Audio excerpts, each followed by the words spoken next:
अब भगवान कन्हैया जी सारे मित्रों को लेकर के, सारे ग्वाल मित्रों को लेकर के चले हैं मथुरा की बाजार। और आज कहते हैं जब भगवान मथुरा की बाजार में घूमने चले ना, और लोगों को जब पता लगा भगवान आए हैं, तो ऐसे मिलने दौड़ी है ना गोपियां, धाये धाम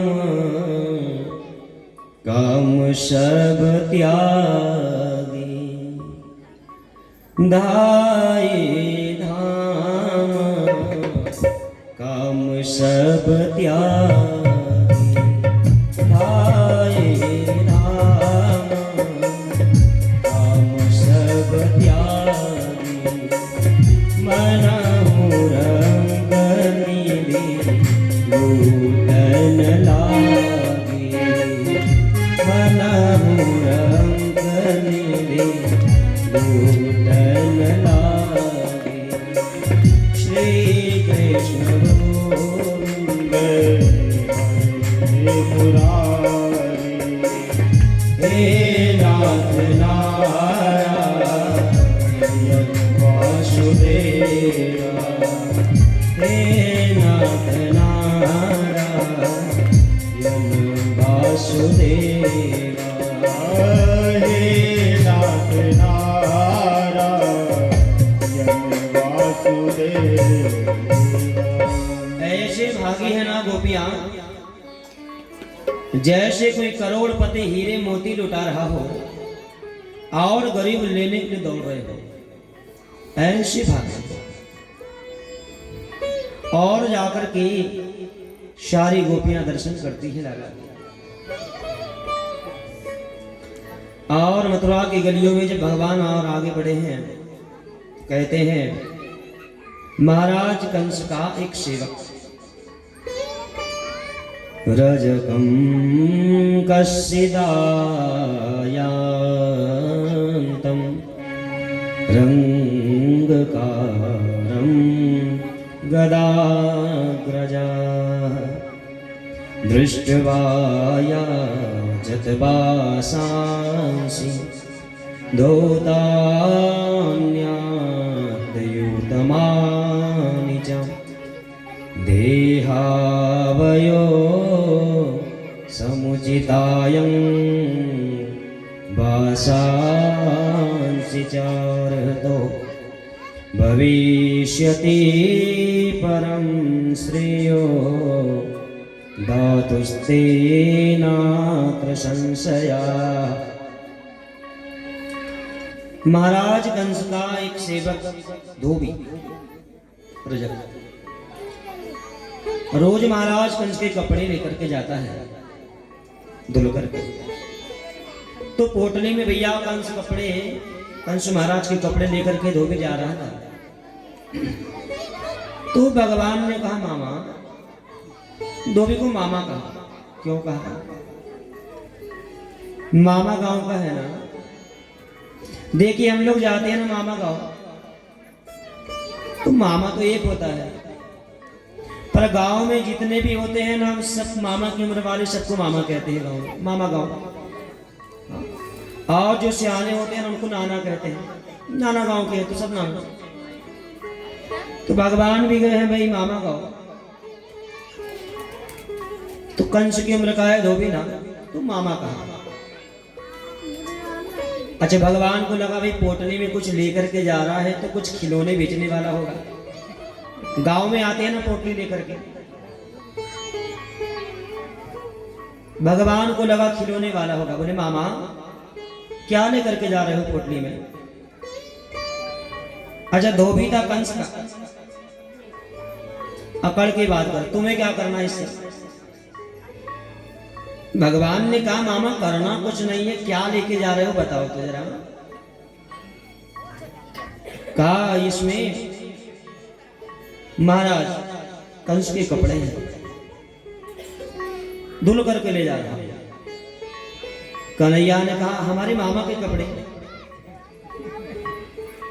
मामा एक काम करो ना, एक आध दो जोड़ी हमको भी दे दो ना, एक दो जोड़ी कपड़े हमको भी दे दो। धोबी ने कहा पागल हो गए तुम, गाय चराने बाप दादे कभी तुमने ऐसे कपड़े देखे भी हो? कहा तुम गाय चराने वाले हो, राजा महाराजा के कपड़े, अभी बाप दादे तुम लोगों ने देखा है ऐसे कपड़े? अब तो जैसे ही बाप दादों पर पहुंचा ना, बलदाव ने कहा कन्हैया तू कहे तो जरा सबक सिखा दूं कैसे? अरे कपड़े मांगा भाई, नहीं देना मत दे, बाप दादों तक पहुंच गया। कन्हैया ने कहा बलदाव तुम जरा पीछे रहो, पहले जरा मेरा हिसाब किताब कर लो इससे, मेरा एक पुराना हिसाब रह गया इसके ऊपर अभी। बोले पुराना हिसाब कौन सा? ये धोबी पूर्व जन्म में धोबी ही था। अवधपुरी में कह रहा मैं वो राम नहीं हूं जो रावण कर रही सीता को ला करके रख लिया। आज वही धोबी, उस समय तो क्षमा कर दिया था, पर आज पुनः दृष्टता करी है ना, एक मुष्टि का प्रहार भगवान ने किया धोबी के सिर पर और तुरंत प्राण निकल गए। अब तो जो धोबी का चेला था ना, धोबी मरा तो पोटली फेंक करके वो तो भागा, और भगवान ने पोटली खोला और महाराज कंस के कपड़े सब हीरे मोती जड़े हुए हैं कपड़ों में। पर हीरे मोती जड़े हुए कपड़े जब भगवान ने देखा, सारे ग्वाल बाल कहने लगे यार कन्हैया इतने सुंदर कपड़े हमने आज तक देखा नहीं, हमने पहना नहीं, हमें भी कपड़े पहना ना। लेकिन भैया कपड़े जब दिया ना भगवान ने, अब वो थे महाराज कंस के कपड़े। महाराज कंस मोटे ताजे थे और ये सारे ग्वाल बाल बिल्कुल दुबले पतले। भगवान ने कहा यार मित्रों ये कपड़े अपने काम के नहीं है, बड़े बड़े कपड़े हैं, पर भैया जो लंगोट पहनने वाले हैं उनको हीरे मोती वाले कपड़े मिल जाएं तो फिर कहां छोड़ने वाले हैं। अरे नहीं नहीं कन्हैया ठीक है, सब आ जाएंगे, जरा तू हमें दे दे बस। तो भगवान ने महाराज कंस के कपड़े सब मित्रों को दे दिया। एक ने वो महाराज कंस का नीचे का जो पजामा होता है ना उसको पहना, और वो पजामा जब पहना ना तो पूरा ये गले तक आ गया है, इतना बड़ा है, ये गले के पास ला करके बांध दिया नाड़ा। नीचे का पहना ना ऊपर का पहनने की जरूरत ही नहीं पड़ी, वो ये कहीं में काम हो गया। एक ने ऊपर का कुर्ता पहना ना तो वो पूरा नीचे तक आ गया, उसको नीचे वाले पहनने की जरूरत ही ना पड़ी। लेकिन भैया महाराज कंस मोटे ताजे है ना, बड़ा ढीला ढीला सा होना नीचे का पजामा, तो क्या किया एक पजामा में 3 घुस गए। एक पजामा में 3 मित्र घुस के नाड़ा बांधे ना और चलने लगे, एक पांव उठाए ना दूसरा उसके ऊपर गिर पड़े। अब एक पजामा में 3 को कैसे बनेगा भाई चलते। कन्हैया ने कहा यार शहर में क्यों बेइज्जती करा रहे हो, ऐसे कपड़े पहना जाता है क्या? अरे नहीं कन्हैया ठीक है, अच्छे लग रहे हैं, उतारने का मन नहीं हो रहा है भैया, क्योंकि पहली बार ही तो देखा है ना ऐसे कपड़े। तो ऐसे चले जा रहे हैं कपड़ों को पहन करके, और भगवान थोड़ा आगे बढ़े, एक दर्जी की दुकान मिली।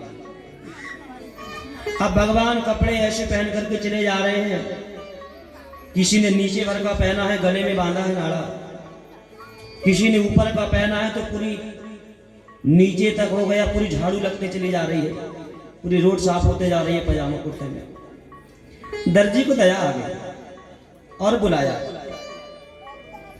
ततस्तु बायकः प्रीतस् योरवेशं कल्पयत् विचित्रवर्णैश्लेरा कल्पतैरनुरूपता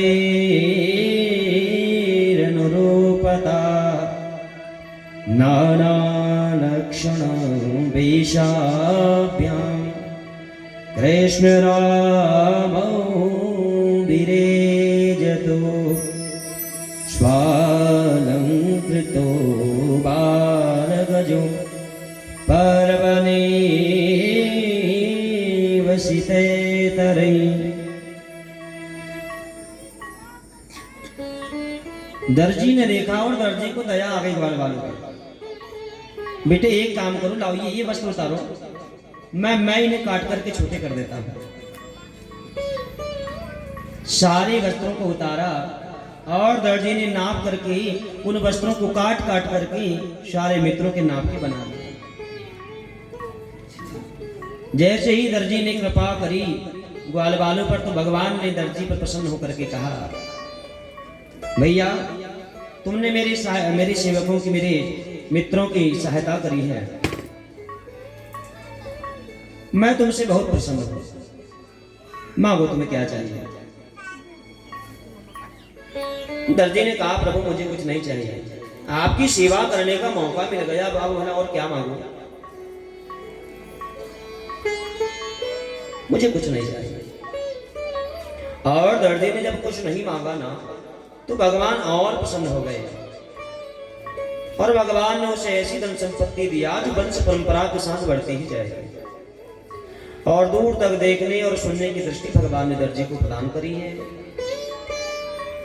इस प्रकार दर्जी पर भगवान कृपा करे हैं। ये दर्जी पूर्व जन्म में दर्जी ही था। जनकपुरी में इसका जन्म हुआ। जब राम जी को देखा था ना, तो इच्छा हुई कि राम जी को जो वस्त्र है वो वस्त्र बनाने का मौका मुझे मिल जाए, उसी बहाने में भगवान को स्पर्श कर लूंगा। लेकिन वो मौका इसको नहीं मिला। राम जी ने अयोध्या से लाया हुआ कोट पहन लिया, इसकी मन के मन में ही रह गई। तो राम जी ने मन के भाव जान करके कहा, अगली बार जब आऊंगा ना, मैं खुद चल करके तेरे घर आऊंगा और तू मुझे वस्त्र पहना दे। आज वही दर्जी द्वापर में दर्जी बन करके आया है और भगवान स्वयं उसके घर जाकर के उसकी इच्छा को पूर्ण करे। और भगवान थोड़ा आगे बढ़े हैं। तथा सुदामनो भवनम मानाकारस्य जगमतु तो दृष्ट्वा सा समुत्थाय नानां शिरसा भुवि।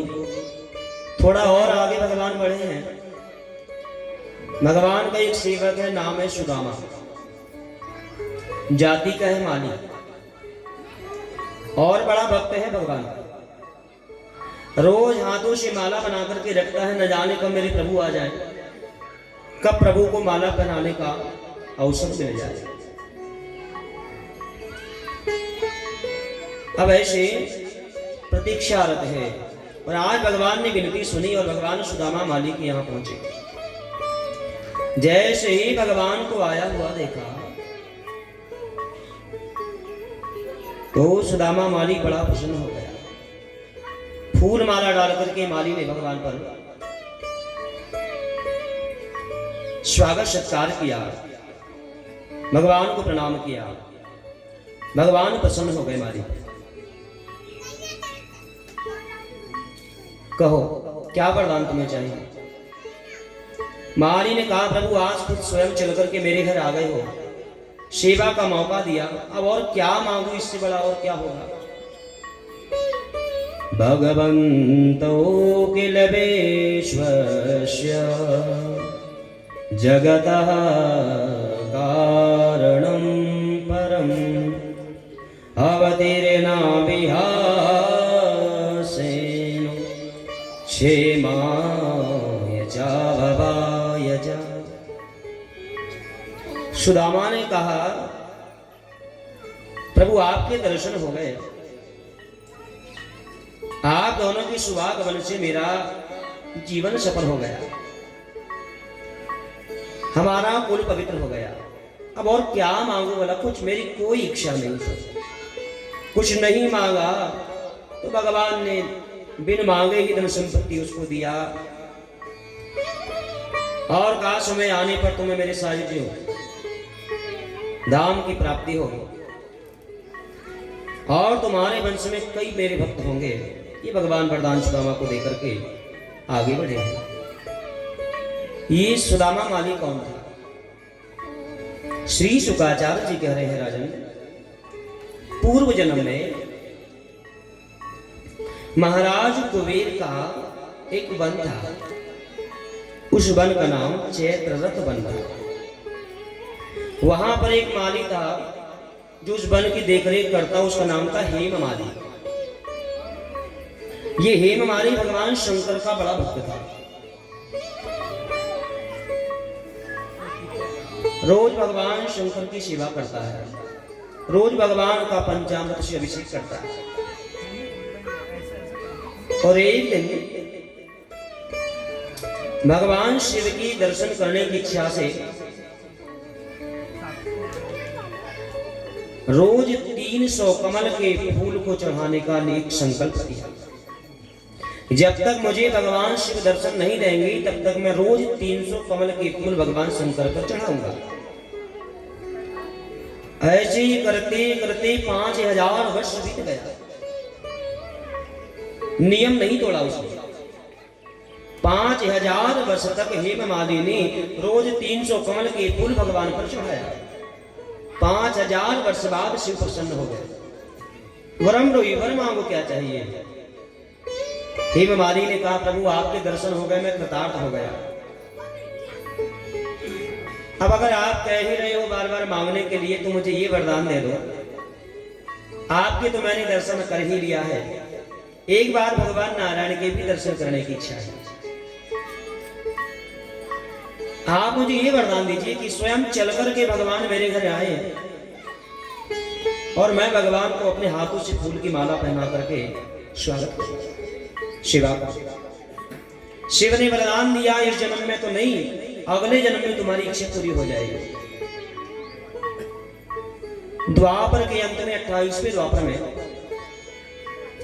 स्वयं भगवान नारायण कृष्ण बनकर के अवतार लेंगे और मथुरा में तुम्हारे घर आकर के तुम्हें दर्शन देंगे। आज वही हेम माली भगवान शिव के आशीर्वाद से सुदामा नाम का माली बना है मथुरा में। और आज स्वयं भगवान नारायण ही कृष्ण अवतार में हेम माली के घर जाकर के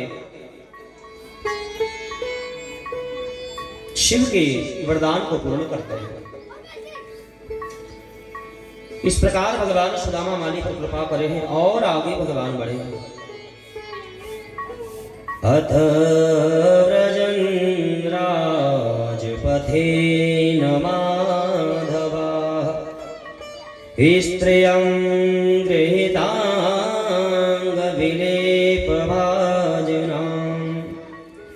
विलोक्य कुब्जां युवती वरानना प्रप्रक्षयान्तिं प्रहसनरसप्रदा। राजमार्ग से बढ़ते भगवान और आगे बढ़े हैं। कंस की एक दासी मिली है, नाम था सैरंध्री। ये रोज महाराज कंस को चंदन लगाती है। रोज अपने हाथों से महाराज चंदन, कंस के लिए चंदन घिस करके ले जाती है। नाम था सैरंध्री, लेकिन लोग इसको सैरंध्री नहीं कहते हैं, लोग इसको त्रिवक्रा कुब्जा कहते हैं। क्यों कहते हैं भाई? त्रिवक्रा कुब्जा इसलिए कहते हैं, इसका शरीर 3 जगह से टेढ़ा है। घुटने से पांव, कमर झुकी है और पीठ में कुबड़ निकली थी। 3 जगह से ऐसे शरीर टेढ़ा था ना, इसलिए लोग त्रिवक्रा उसको कुब्जा कहते हैं। और कुब्जा कंस की दासी है। कंस को चंदन लगाने रोज जाती है। आज भगवान को देखा ना तो कुब्जा को लगा रोज अपने हाथों से पापी कंस को चंदन लगाती हूँ, काश आज मुझे भगवान को चंदन लगाने का मौका मिल जाए। भगवान को निहार रही है कुब्जा और मन के भाव भगवान ने जाना और भगवान ने कुब्जा को कहा, सुंदरी कौन हो? भाई एक 90 साल की बूढ़ी अम्मा हो, 3 जगह से शरीर टेढ़ा हो, कुबड़ निकली हो, लाठी लेकर के चलती हो, उसको कोई सुंदरी कहे तो उसको अच्छा लगेगा क्या? उसको तो लगेगा ना कि भाई मेरी मजाक उड़ा रहा है। कुब्जा को लगा कि भाई शायद बालक मेरी हंसी मजाक उड़ा रहे हैं।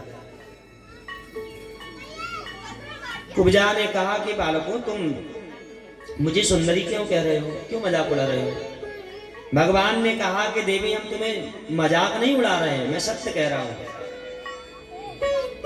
भगवान सुंदर किसे मानते हैं? क्या शरीर से सुंदर है वो व्यक्ति सुंदर होता है? अरे भैया ये शरीर की सुंदरता तो थोड़ी समय के लिए रहती है, साल 2 साल 10 साल 20 साल बस। हाँ, उसके बाद तो सारा सुंदर शरीर बुढ़ापे में बेकार हो जाता है। भगवान ने कहा मैं सुंदर उस व्यक्ति को मानता हूं जिसके भाव सुंदर है, जिसके आचरण सुंदर है। आचरण से जो व्यक्ति सुंदर है ना वो मैं उसे सुंदर मानता हूं। और तुम्हारे भाव और तुम्हारी आत्मा तुम्हारी आचरण सुंदर है ना, इसलिए मैंने सुंदरी कहा। कुब्जा भाव विभोर हो गई भगवान की भक्ति में।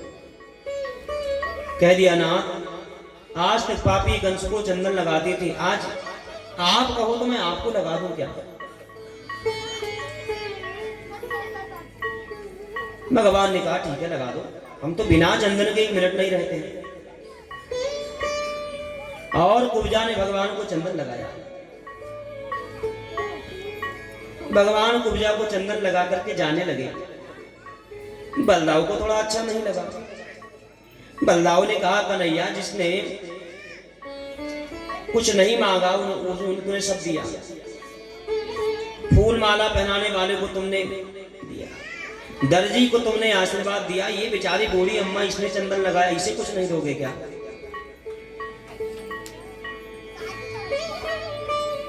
भगवान ने कहा क्या दें इसे?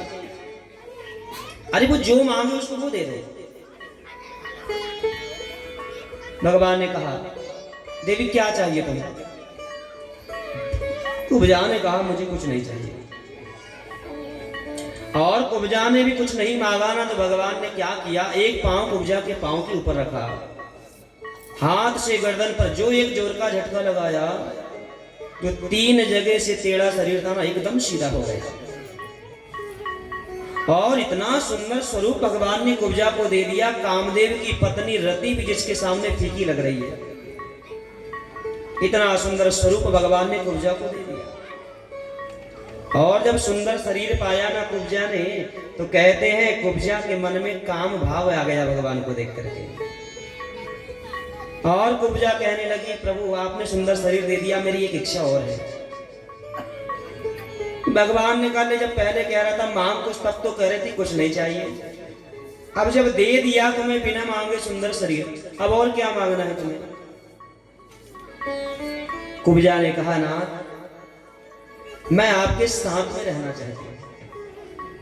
काम इच्छा को प्रकट किया, आप मेरी काम इच्छा को पूरी करिए। भगवान ने कहा देखो देवी तुम्हारी जो इच्छा मैं अवश्य पूरी करूंगा, लेकिन अभी नहीं। अभी मैं जिस काम से आया हूं पहले वो कर लूं, पहले मामा जी को ठिकाने लगा दूं, उसके बाद तुम्हारा जो है मनोरथ उसको पूर्ण करूंगा। और आगे कथा आती है भगवान ने कंस को मारने के बाद 2 महीने भगवान कुब्जा के कर रहे हैं। और भगवान ने 2 महीने कुब्जा के साथ में रह करके उसकी काम इच्छा को पूरी किया है। भागवत में ही आगे कथा आती है।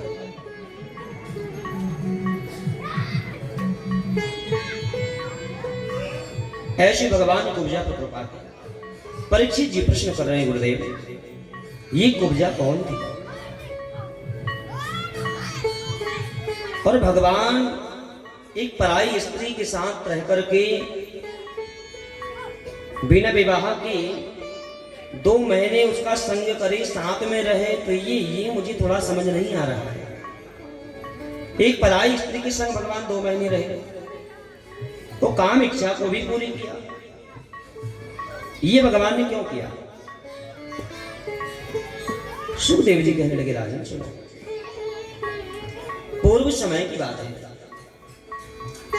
त्रेता युग।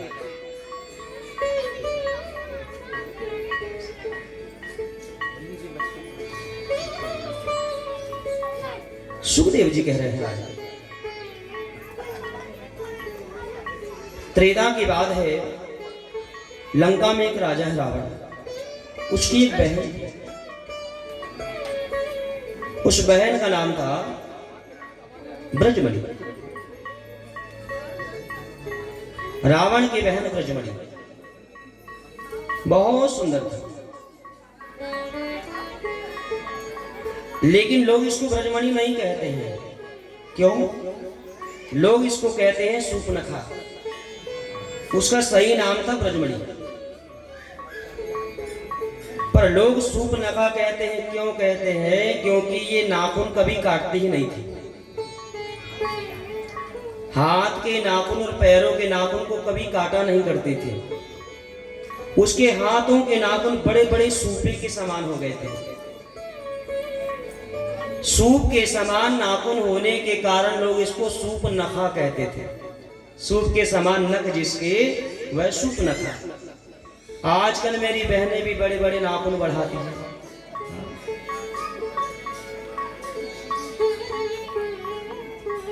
देखिए, बहनें नाखून बढ़ाती है, लेकिन शास्त्रों में बताया है नाखून हमारी उंगलियों के बाहर नहीं आना चाहिए। नाखून हमेशा छोटे रहना चाहिए,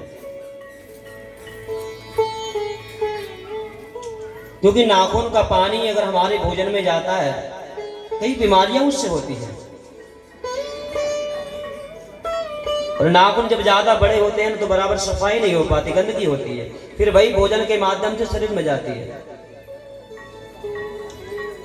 ये सूर्पनखा नाखून कभी काटती ही नहीं है, और सूप के समान नख हो गई, इसलिए लोग सूर्पनखा ही कहने लगे। नाम ब्रजमणि था उसका। एक बार सूर्पनखा गई है वन में, और कहते हैं यहां भगवान तापस वेश विशेष उदासी, तापस वेश विशेष उदासी, तापस वेश